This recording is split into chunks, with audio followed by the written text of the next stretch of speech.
They said it was temporary. They said they would come back. My name is Ruth Anderson. I am 76 years old. And this is how my children erased me quietly, legally, and with signatures. I spent most of my life working as a school librarian in Madison, Wisconsin.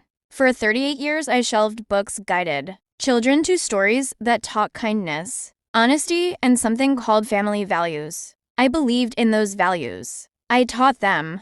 I lived by them. When my husband passed away, I was 69. The house felt too large afterward, too quiet. But I managed. I cooked for myself. I tended the garden. I even volunteered at the local reading club. I wasn't helpless. I was just older. The first time my daughter, Karen, mentioned a senior care center, she smiled while saying it. "Mom, it's just until we figure things out," she said. "You'll have nurses," my son David added.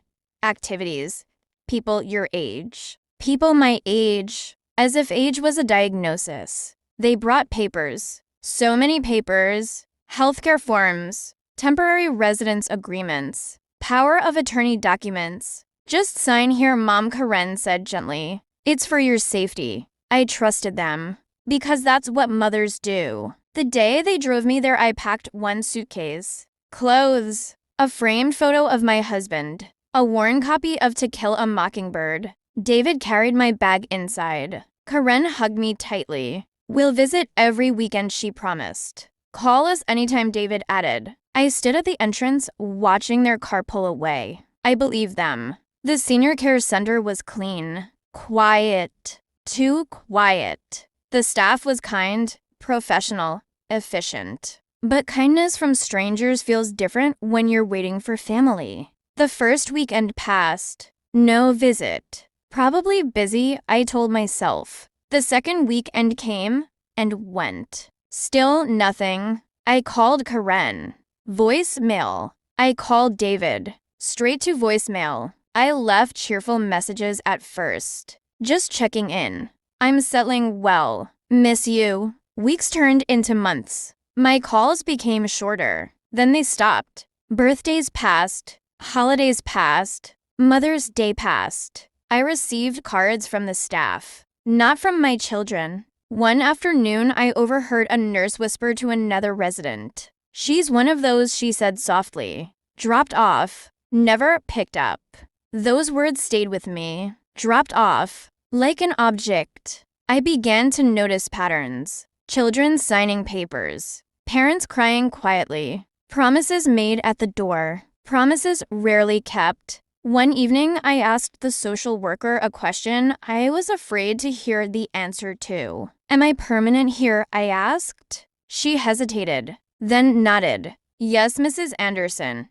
According to the documents your children signed. Permanent." That night, I didn't cry. I felt something worse. Invisible. I replayed every memory in my mind. Every packed lunch. Every late night waiting up. Every scraped knee kissed better. And I asked myself, when did I stop being worth a visit? The center encouraged family days. I sat by the window during those events, watching others laugh, watching hugs, watching exits. My chair remained empty beside me. One day, Karen finally answered the phone. "Mom, I'm in a meeting," she snapped. "Can this wait?" "Yes," I said softly. "Everything can." She never called back. That night, something inside me shifted. Not anger, not hatred, clarity. I had spent my entire life believing family loyalty was automatic. That blood meant responsibility. That motherhood guaranteed presence. I was wrong.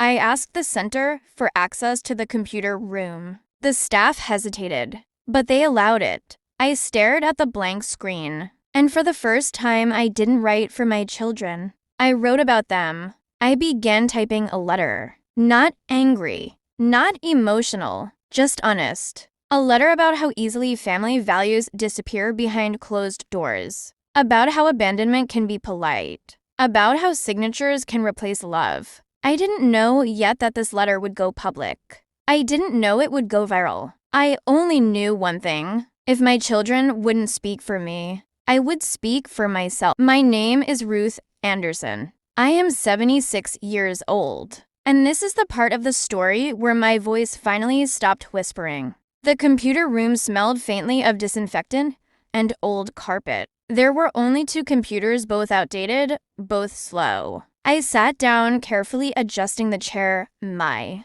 hands resting on the keyboard, like they didn't quite belong there. I stared at the blank screen for a long time. Then I began. I am not writing this as a victim, I typed. I am writing this as a mother who kept her promises. The words came slowly at first, careful, measured. I wrote about my children's childhoods, about packed lunches with handwritten notes, about late-night fevers and early morning school drives, about sitting in cold auditoriums clapping louder than anyone else. I did not insult them. I did not exaggerate. I simply described facts. I signed papers trusting the people I raised. I continued. They promised visits. They promised calls. They promised I was not being left. I paused. That sentence alone felt heavier than all the years combined. I wrote about the day they drove away, how I stood in the doorway holding my suitcase, how I waved until the car turned the corner, how no one ever came back. When I finished, I read the letter 3 times, not to make it dramatic, to make sure it was true. At the bottom, I added one final line. If this is what family values look like behind closed doors, perhaps it's time we stop pretending. I saved the document. And for a moment, that was all it was. A document. A quiet release. The next morning, a young volunteer named Lena sat beside me during breakfast. What were you writing yesterday? She asked kindly. A letter, I replied. To who? I thought for a moment. To anyone willing to listen. She asked if she could read it. I hesitated, then nodded. Lena didn't cry while reading. She got quiet. Very quiet. When she finished, she looked at me and said, people need to see this. I shook my head. No, it's just my truth. That's exactly why they need to see it, she replied. She asked if she could post it online. Anonymous. No names. No accusations. Just words. I thought of my children. I thought of the promises. I thought of the empty chair beside me on family days. And I said yes. The letter went live that afternoon on a small blog. No headline, no picture, just text. By evening, there were comments. Strangers saying things like, my mother went through this. I never visit my dad enough. This broke my heart.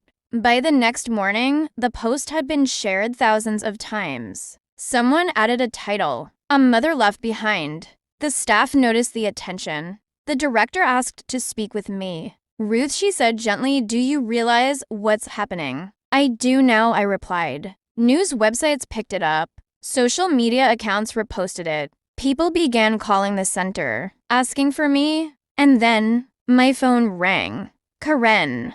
I stared at the screen. Let it ring. Once, twice, 3 times. Then David called. Then Karen again. Then messages. Panicked ones, angry ones, confused ones. Mom, what did you do? Take it down. You're embarrassing us. People are asking questions. I didn't respond. For months, my silence meant nothing. Now it meant everything. A reporter asked to interview me. I declined. The letters spoke clearly enough, but my children couldn't escape it. Neighbors recognized the details. Coworkers connected the dots. Church friends asked uncomfortable questions. Is this about your mother? They asked. Karen denied it at first. David stayed quiet. Then came the apology messages. Sudden, overly polite. I didn't realize you felt this way. We were just overwhelmed. You know we love you. Love. Such a familiar word. So rarely backed by action. I read every message. I save none.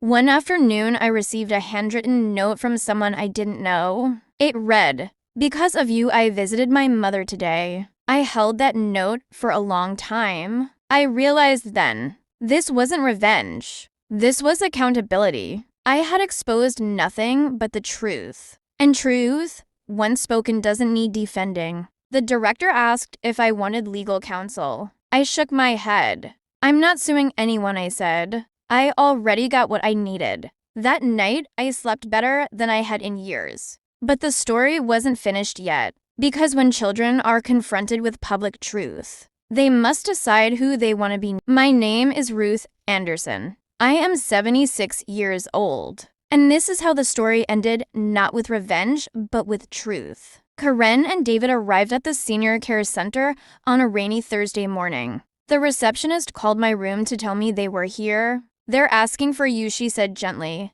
I looked out the window before answering. Tell them I'll come down, I replied calmly. When I entered the common room, they stood up immediately. Karen looked thinner, tired, defensive. David couldn't meet my eyes. Mom, Karen said quickly, this whole thing has gotten out of control. I nodded. It has. David spoke next. People are judging us.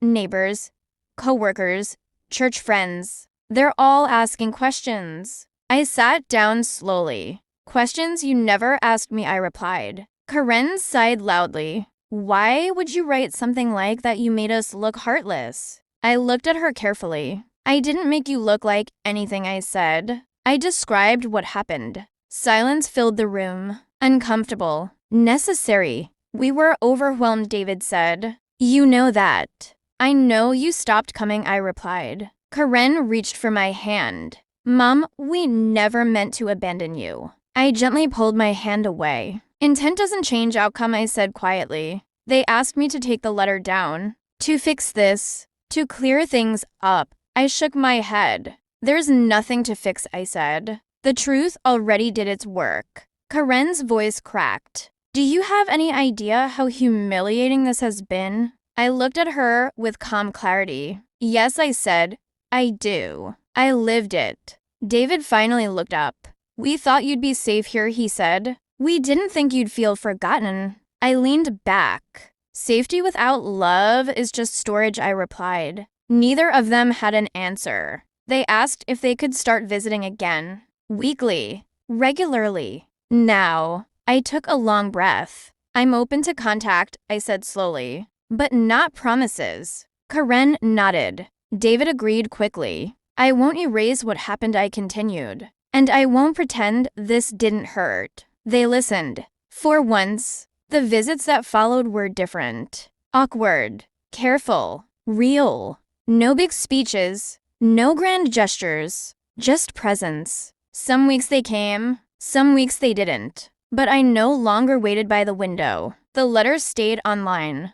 I never added to it. Never defended it. Never explained it. People still wrote to me. Strangers. Sons. Daughters. Caregivers. Thanking me for giving words to something they couldn't say. One message said, my mom showed me your letter. I'm visiting her tomorrow. That was enough. Karen once asked quietly, do you forgive us? I thought carefully before answering. I forgive you, I said. But forgiveness doesn't mean forgetting. It means moving forward with clearer eyes. I am Ruth Anderson. I raised 2 children. I was left behind with paperwork and promises. And when silence tried to erase me, I wrote. Not for revenge. Not for shame. But for truth. YouTube-style ending. If Ruth's story touched your heart, remember, being a parent doesn't mean being disposable. Silence can be abandonment. Truth once written cannot be ignored.